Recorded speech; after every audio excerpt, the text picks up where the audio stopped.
Previously on Rome, rise and fall of an empire. When the empire is attacked by foreign invaders and a deadly plague, Roman citizens blamed the new religion of Christianity for angering the empire's pagan gods. Desperate, Emperor Decius turns to violence, sacrificing the lives of Christians to win back the gods' favor. Now, threatened by barbarian attacks on all fronts, the people of Rome live in constant fear. As the crisis deepens, insurgents seize control, dividing the empire against itself. Until a new ruler emerges. His name is Aurelian, and he unifies the fractured empire using its greatest reservoir of strength, the army.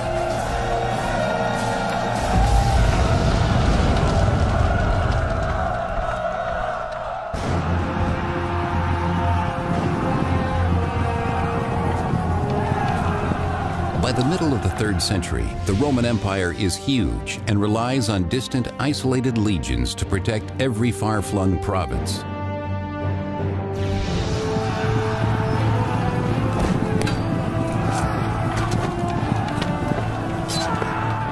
The troops at this point were forced into a situation where they often had to rely on self-help. The imperial superstructure was very far away from them. Emperors made it to frontier conflicts often after they had mushroomed entirely out of control.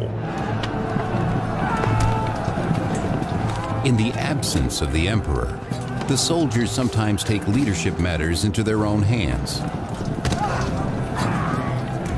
The emperor can't be there, so there's a bit of drift, and so somebody arises who is able to do the job for him, and probably will call themselves an emperor in order to rally local support, to beat back the barbarians who are threatening the integrity of the provinces.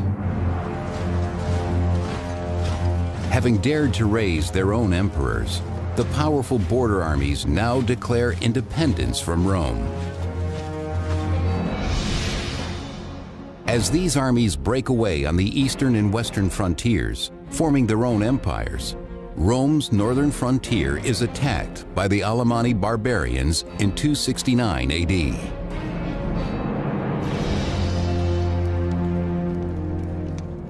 In his palace in Rome, the true Roman Emperor Claudius II is troubled by this devastating assault on Roman soil.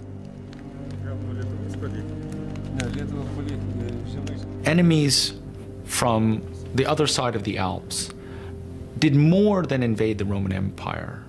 For the first time in an extraordinarily long time, they actually crossed the Alps into Italy. Claudius seeks the advice of his powerful cavalry commander, Aurelian, a man whose military discipline is described by the 3rd century historian Vopiscus. Aurelian, from his earliest years, was very quick of mind and famous for his strength.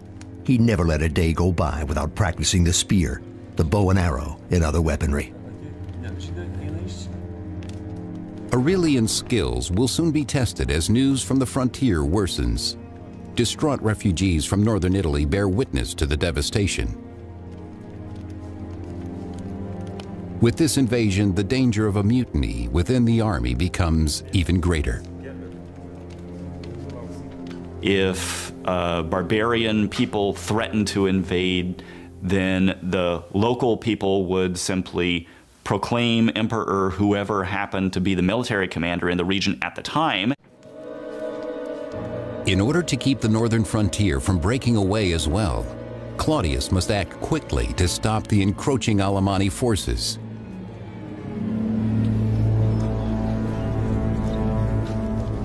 In the Alemanni camp, the barbarians celebrate, reveling in the rich spoils taken easily from a weakened Roman Empire, including Roman women and children they intend to use as slaves. We've got inscriptions, actually, which talk to us, which tell us about parties of raiders who've gone into Italy and taken lots of prisoners. So it's sort of easy pickings, to some extent, for these raiders. They're preying on an empire that is not at its peak at this time.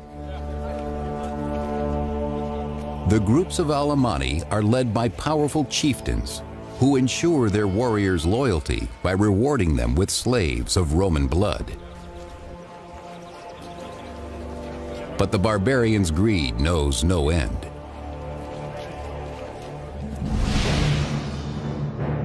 Emperor Claudius is forced to march his army from Rome, meeting the Alemanni warriors at Lake Garda in northern Italy.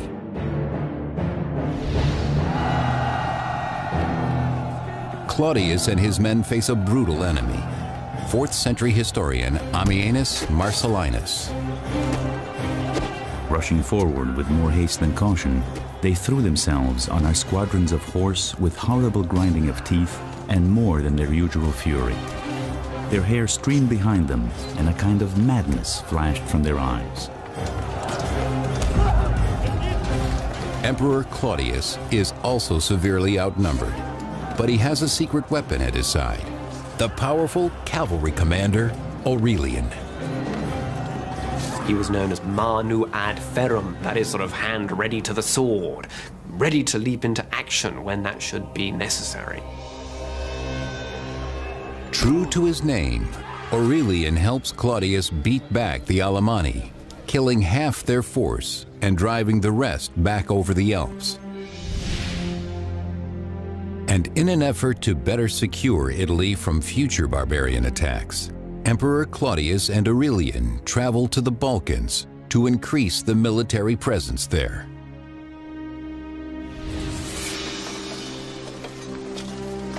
But while on campaign, Emperor Claudius contracts the plague. Claudius's reign was short. He ruled from 268 to 270. He had a signal military success in the year 269, heavily advertised at the time and much talked about later. But this success, the defeat of the Alemanni, is not enough to restore the empire. As Emperor Claudius's life slips away, it is clear that this task must fall on his trusted general, Aurelian.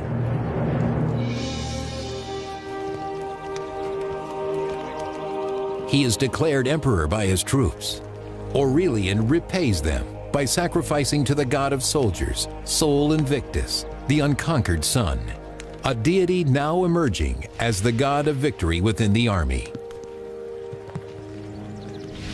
Whatever gives you the victory, whatever it is that's going to be beneficial, that's the wagon, as it were, you hitch your star to. A man of low birth, Aurelian now rises to the highest position in the empire because of his military brilliance, like many great generals before him. You can't be a civilian emperor by the middle of the 3rd century. You have to lead troops in battle. There's always some place where you've got to go and fight. Aurelian will need the loyalty of the soldiers and the strength of their god as he faces a familiar enemy. In 271 AD, the bloodthirsty Alemanni return, ravaging northern Italy and making it as far as Piacenza. Aurelian and his army race west to cut off the barbarians, sending ahead an offer to negotiate.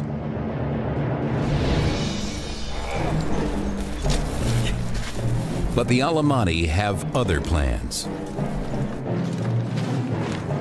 He invited the barbarians to give themselves up, but reportedly they replied that they were free men and they could show him how free men can fight. Sure enough, at dusk, in the wooded area south of Piacenza, they ambushed the Roman army, which suffered heavy losses. In the forest, the Roman soldiers are no match for the barbarians. Why was an ambush such a successful tactic against Roman troops? And largely the answer lies in the form of organization of the Roman armies. They were trained, the discipline consisted in training them to actually fight in a line, in a formation. And evidently you can do so only when the conditions are met where you can develop that formation, which is not the case in a wooded area.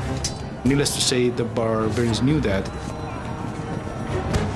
Caught in a wooded trap, the Roman army is thrown into confusion and routed. For Aurelian, the defeat is devastating. The troops are, in some ways, very loyal to their own commanders, but they're also very fickle. So if an emperor is winning, they are happy to support him. Once an emperor starts to lose, then he's almost certainly done for. Aurelian rallies what troops have survived, praying that they will remain loyal.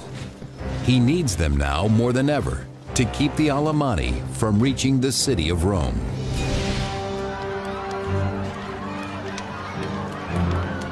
Terror grips the people of Rome as they fear the barbarians' arrival is imminent. Desperate, many flee the city. The defeat of the Roman army, or Aurelian's army, created panic in Rome because there was no serious force to stand between the barbarians and the city. Those unable to escape riot in the streets, enraged by Aurelian's failure to keep the barbarians out of Italy. The population of Rome does seem to have understood that becoming a vast city in the midst of an empire whose armies were concentrated at the frontier left them, as it were, peculiarly vulnerable if an army were actually to make it into Italy. But before the Alemanni warriors can reach the capital, Aurelian is finally able to cut them off at Fanum, 180 miles from Rome.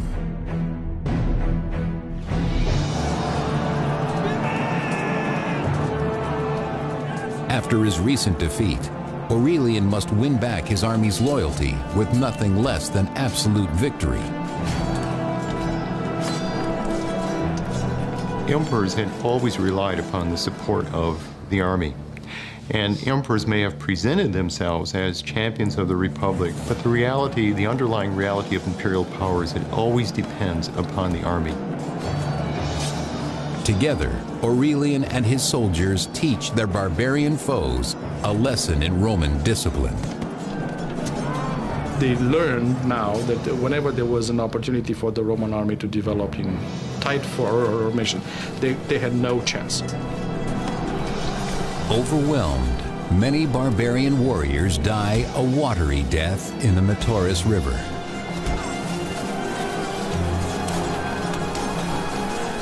Aurelian's victory drives the Alemanni from Italy at last.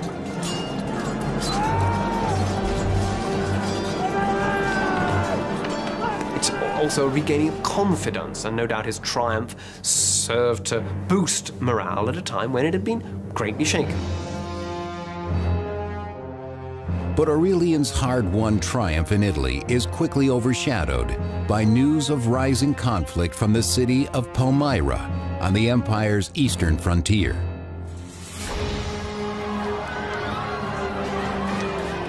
For more than 10 years, beginning well before Aurelian's reign, foreign invaders struck hard against Rome's eastern provinces, including Palmyra, threatening to break through the weakening border.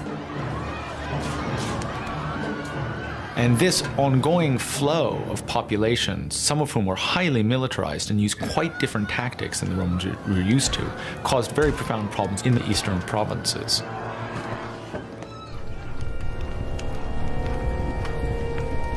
On the edges of the Syrian desert, far from the protection of Rome, the people of Palmyra have faced the devastation of their army alone.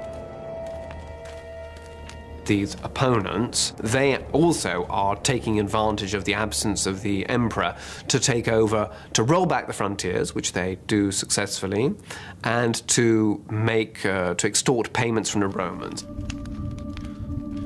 Counting the bodies of their dead, the Palmyrines finally grew weary of waiting for help from a distant Rome. These people in these various areas who are threatened by invasion, they wish they were better protected, so they call upon local defenders to take on the role that the emperors seem unable to do, because the emperors can't be everywhere. In a blatant act of revolt, the Palmyrene army took matters into its own hands.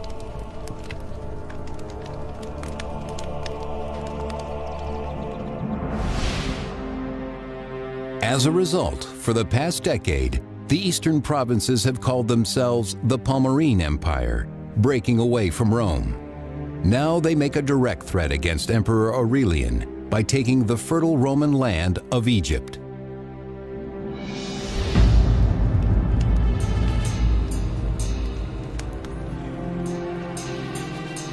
The rich Egyptian granaries are now controlled by the Palmyrene queen. Her name is Zenobia. We're fascinated by this figure of a woman of the East wielding such control, perhaps a latter-day Cleopatra type. And incidentally, I mean, she did try to associate herself with Cleopatra. When they took over Egypt, she sought to sort of establish a connection in order to reconcile the Egyptians to her rule.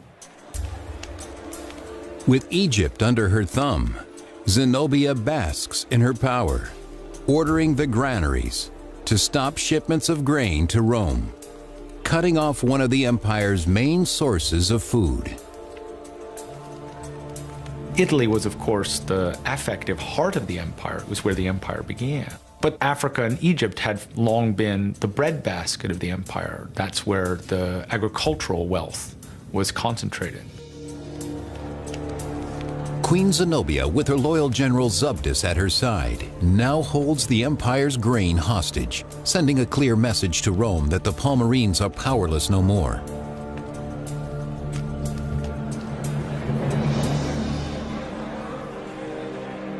Zenobia's power play strikes deep. In Rome, Aurelian finds the people desperate and starving for lack of grain. Though he orders his troops to share their bread with the masses, it is not enough.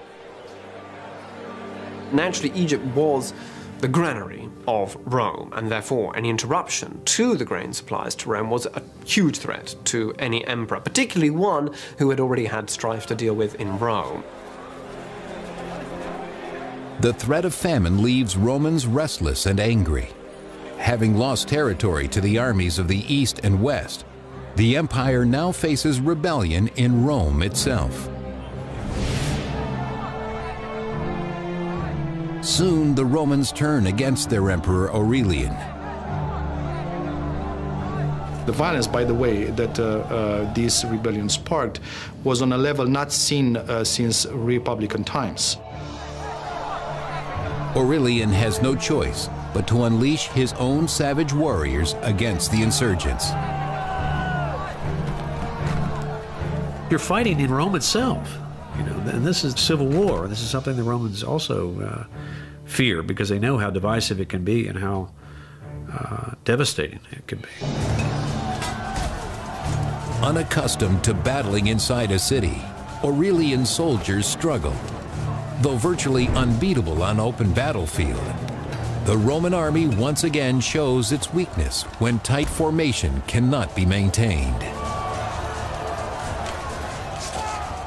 The actual war, the struggle itself, would have been in an urban context. And of course, for the Roman soldiers involved at Aurelian's disposal, this must have been highly unusual. I mean, ancient battles were not typically urban struggles, street by street fighting, and this is where your trained soldiers would have greater difficulty. But in the end, Aurelian puts down the revolt decisively. The 4th century historian Eutropius. Aurelian suppressed them with the utmost severity. Several noblemen he condemned to death. He was indeed cruel and bloodthirsty, and rather an emperor necessary for the times than an amiable one. Aurelian executes the rebel leaders, reminding the people of Rome that he is their ruler.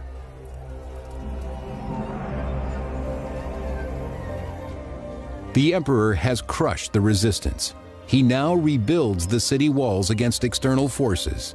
Rome will be strong and safe in his hands. In the aftermath of the military crisis in northern Italy, at the start of his reign, the Emperor Aurelian provided that the city of Rome should be outfitted with a new set of walls. This was the first significant, really significant new set of walls built for the city of Rome since nearly 1,000 years before. Aurelian now turns to the crisis of the Palmyrene Empire. He must secure his grain supply in order to avoid famine in Rome. His dwindling bread rations will not last forever. Well, Aurelian was determined to reassert control over all areas of the empire, and so he moves east in 272 to regain control. His first target is the former Roman city of Antioch, then part of the larger region called Syria.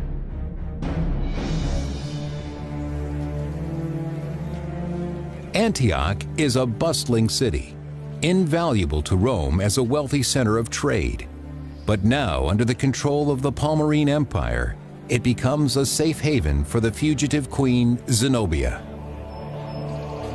Zenobia and her generals knew for sure that Antioch would be the first city, the first thing Aurelian would have to conquer upon entering Syria. So she barricaded herself in the city, and Zabdas drew the army in the Orontes plain to the west of Lake Antioch. Zenobia enjoys her prestige, happy to let her generals ready themselves for war just outside the city walls.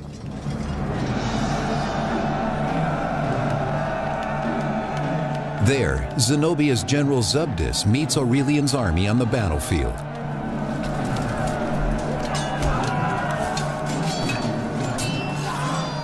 You have walls of Romans moving in lines, man to man, fist to fist. You can't kill somebody until you look them in the eye.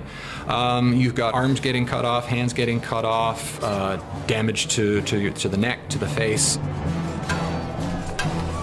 But as his infantrymen fall prey to the swords of the Palmyrenes, Aurelian knows his only chance is to outmaneuver General Zabdas. It is during this battle that Aurelian instructed his highly disciplined light cavalry to perform what later came to be known as the feigned retreat stratagem. Aurelian's light cavalry pretends to flee, tricking the Palmyrenes into giving chase, leaving the protection of the main lines behind them. At which point the Roman cavalry turned back and cut them to pieces. In any case, indeed, the Palmyrean cavalry was destroyed, and the road was open to Antioch. General Zabdas orders the surviving Palmyrene troops to retreat. Zenobia and her generals head toward Palmyra. Aurelian gives chase, determined to catch the queen before she reaches her home city.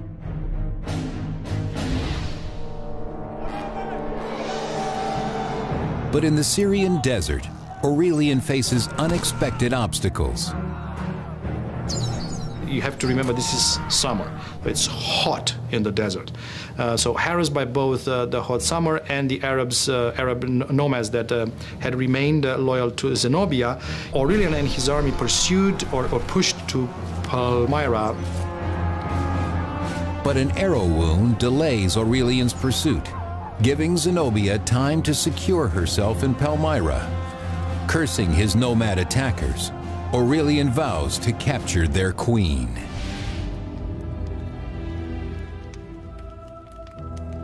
Now ordered to surrender by Aurelian, who has besieged the city, Zenobia writes him a scathing rebuke in the spirit of her model, Cleopatra. Whatever must be accomplished in matters of war must be done by valor alone. You demand my surrender, as though you were not aware that Cleopatra preferred to die a queen rather than remain alive, however high her rank. Despite her bravado, the proud queen knows she is not safe for long in the city. She quickly packs for travel. Palmyra itself is not really ready for a siege anyway. They built some very hastily erected defenses, and clearly Aurelian has some support inside the city. It does not hold out for very long. Queen Zenobia and her general Zubdus slip away into the cover of darkness, eluding Aurelian again. In 272 AD, Zenobia races toward Persia, making it as far as the Euphrates River in modern-day Iraq. But Aurelian's soldiers are in hot pursuit. On the banks of the Euphrates, the queen offers the boatmen gold to cross the river, but even her desperate threats are too late to save her. She was intercepted and captured by the Roman cavalry. They took Zenobia, her advisors and generals, as prisoners of war and put them on trial. Bound to prevent escape, Zenobia knows she will soon face Aurelian.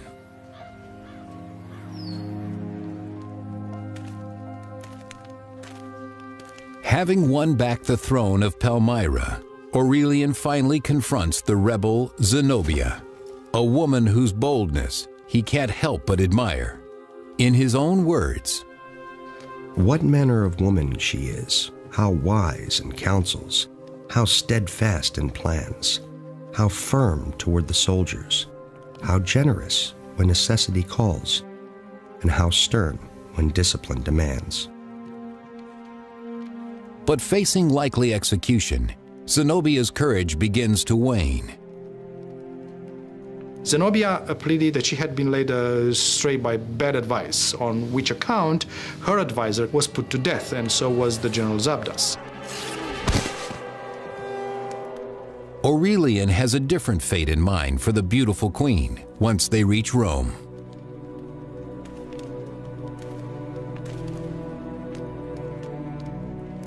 But before leaving Palmyra, Aurelian visits a temple where he will pay tribute to one god alone, the god of soldiers, Sol Invictus, who has ensured his victory on foreign soil.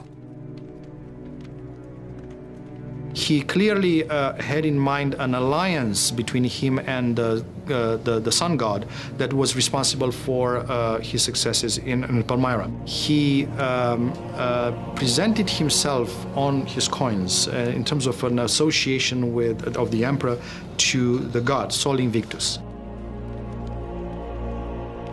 Well, we're moving into this dimension of associating the emperor very closely with one particular divinity, who clearly, given the success that Aurelian had enjoyed, people might believe in. In the peace of the Eastern Temple, he sees that this is the one God to unite all of Rome.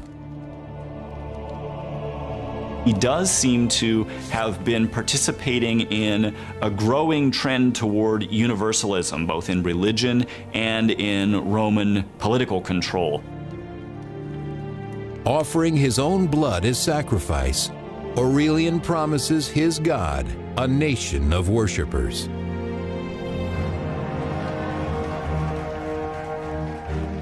Having taken back the East and restored Rome's ration of free bread, Aurelian is welcomed back to Rome, a hero. It may have signaled to the Romans an end to what had been nearly a half-century of sequence of military catastrophe, followed by recovery, followed by catastrophe, followed by illusory recovery again. Aurelian has another purpose in Rome. He will use the riches taken from the East to establish the soldier's god, Sol Invictus, as the single deity of the empire. Work soon begins on a new temple. He actually put the new cult on a par with the official state religion in Rome. He built a magnificent temple for Sol in Rome, which he furnished with the spoils from Palmyra. But religion must wait for now. Aurelian has more battles to fight before the empire is fully restored. To the north, the Roman territories of Gaul and Britain have fallen under the unlawful rule of a mutinous Roman army that calls their dominion the Gallic Empire.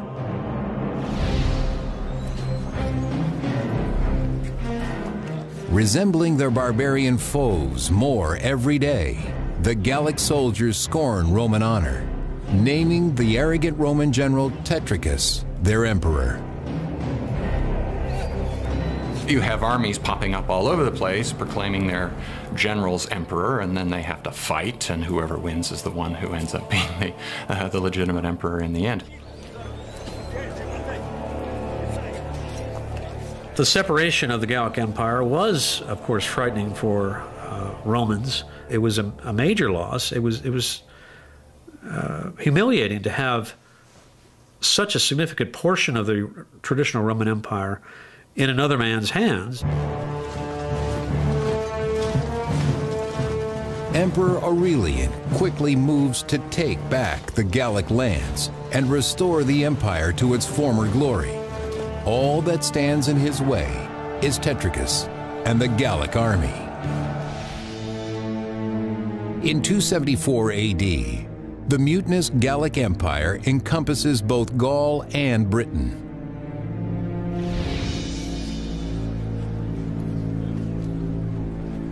There, the soldier Emperor Tetricus and his army have become indistinguishable from their barbarian enemies. Undisciplined, they revel in the torment of their prisoners. The job of soldier emperor was tremendously dangerous because they're in power only because they are proclaimed by their troops. But it's a very difficult thing once in power to maintain that, because you have to avoid internal conflicts with other potential generals who see themselves as possible emperors. Tetricus cannot show any weakness to his troops.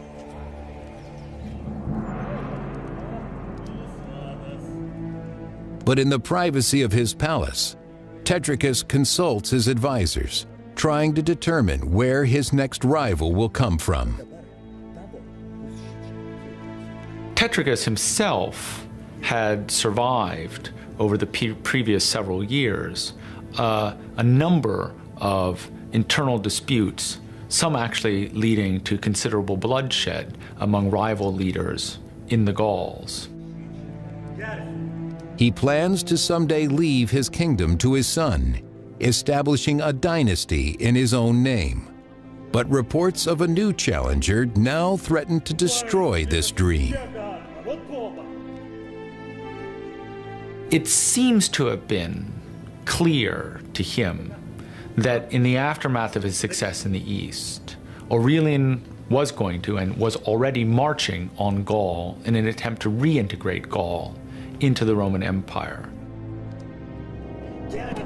With news of Aurelian's approach, the volatile Tetricus blames his advisors, lashing out at everyone around him. In 274 AD, Aurelian marches to Chalons, Gaul, in modern-day France, to face Tetricus and win back the western territories for Rome.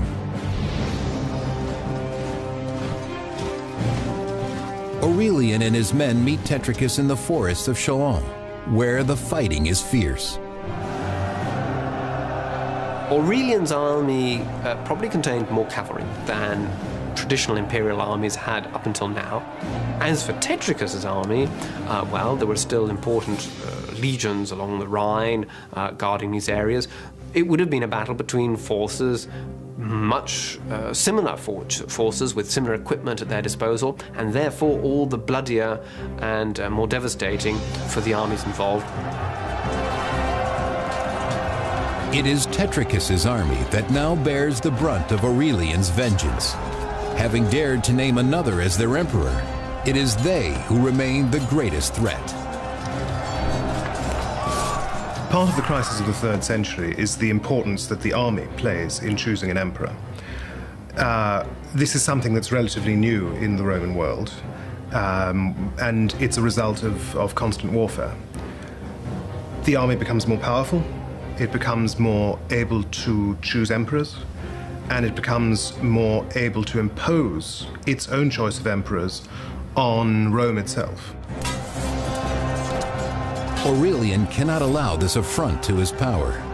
As Tetricus's army falters, Aurelian orders his troops to cut them down, showing no mercy.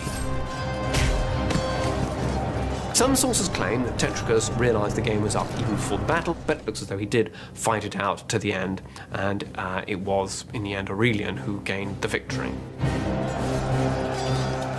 It is the culmination of his efforts to reunite the empire. In the end, he takes the usurper Tetricus prisoner.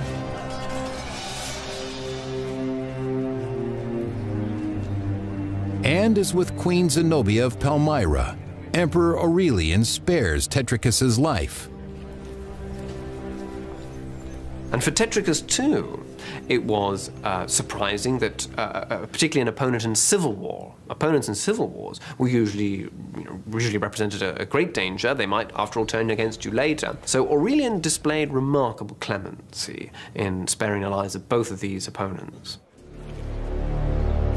Tetricus's Gallic army is not so lucky, for it is they who have raised a rival emperor in the West, and now they will pay the ultimate price for their treason. Aurelian was a great disciplinarian, it seems. He tolerated no mutinies on the part of soldiers. He drove them hard, but was respected by them.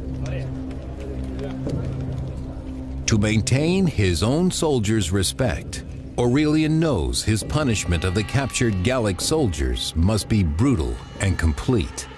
Not one is spared. Aurelian was both a successful military commander and in some respects, as perhaps one had to be, a fairly savage one. And yet, his treatment of Tetricus was remarkably generous. It is in this generous spirit that Aurelian returns victorious to Rome.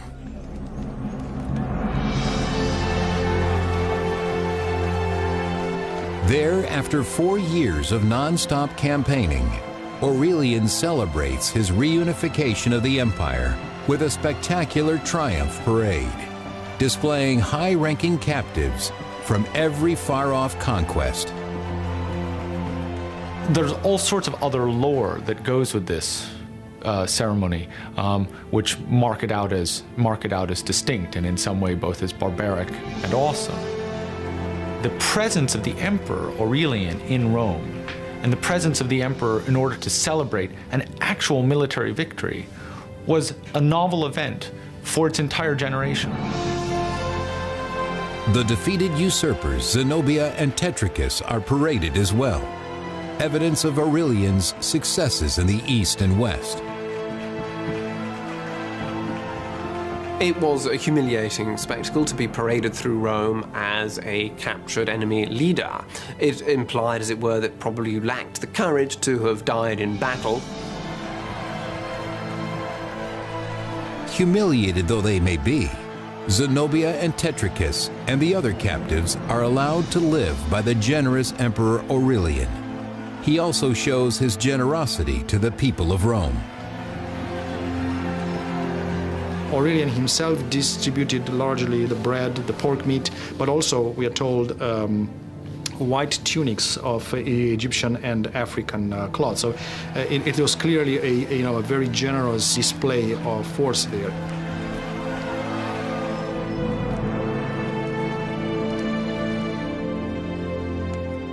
Grateful in his triumph, Aurelian consecrates the temple he has built for the god of soldiers, Sol Invictus, whose power and favor he believes have made him invincible. Many scholars believe simply that this was trying to enforce conformity among the peoples of the empire for political purposes and also for religious purposes, and those two things are not that easily separated in the mind of a Roman. Aurelian decrees this day, December 25th, will be celebrated each year as the birthday of Sol Invictus. Later emperors, also seeking to unite Rome with religion, will adopt this date for the birth of Jesus Christ. Even now, over 1,700 years later, this once pagan holiday is celebrated as Christmas around the world. Throughout the empire in the 3rd century, there's clearly a movement towards monotheism, towards different cults that believe in a single god, and sometimes in a single redeeming god.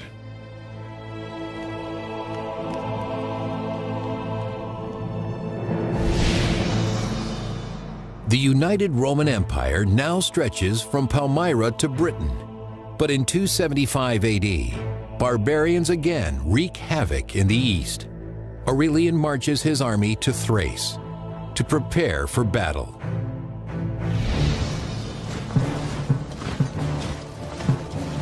Aurelian is a fascinating figure. He was a very energetic and dynamic individual. If you think of all the places in which he campaigned in his life, he must have had tremendous energy. It is this drive and energy that earn him the loyalty of his troops. Aurelian is very successful as a military leader. He knows his troops. He works very effectively with them. I'm sure he rewards them on a regular basis. He can, I think, depend on a significant ongoing support from the soldiers. They trust him. You know, they see him as their leader. Having brought these soldiers the glory and honor of unimaginable victory, Aurelian never suspects the betrayal that festers among their ranks.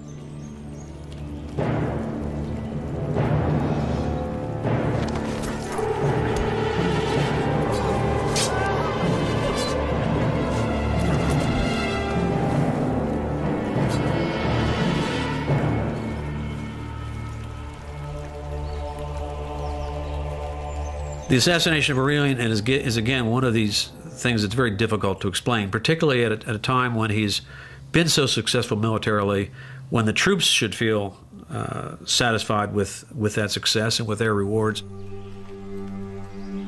Their treacherous act leaves the empire in shock. As far as we know, the news that the emperor was dead were received with disbelief. And a lot of sadness. He was buried with great pomp in a magnificent tomb at the very spot where he was assassinated. Rome mourns the loss of a great emperor, one who has saved the empire from certain collapse.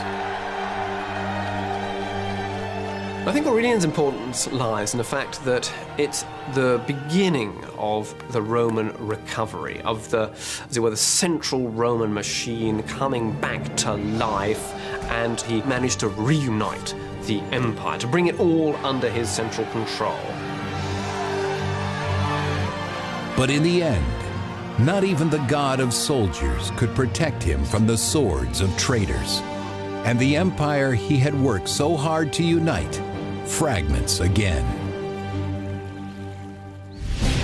Next on Rome, rise and fall of an empire. Inheriting an empire ravaged by barbarians and torn apart by rival emperors, one man will emerge victorious. His name is Constantine. Fighting under the banner of a new god, he brings unity to a divided Roman Empire.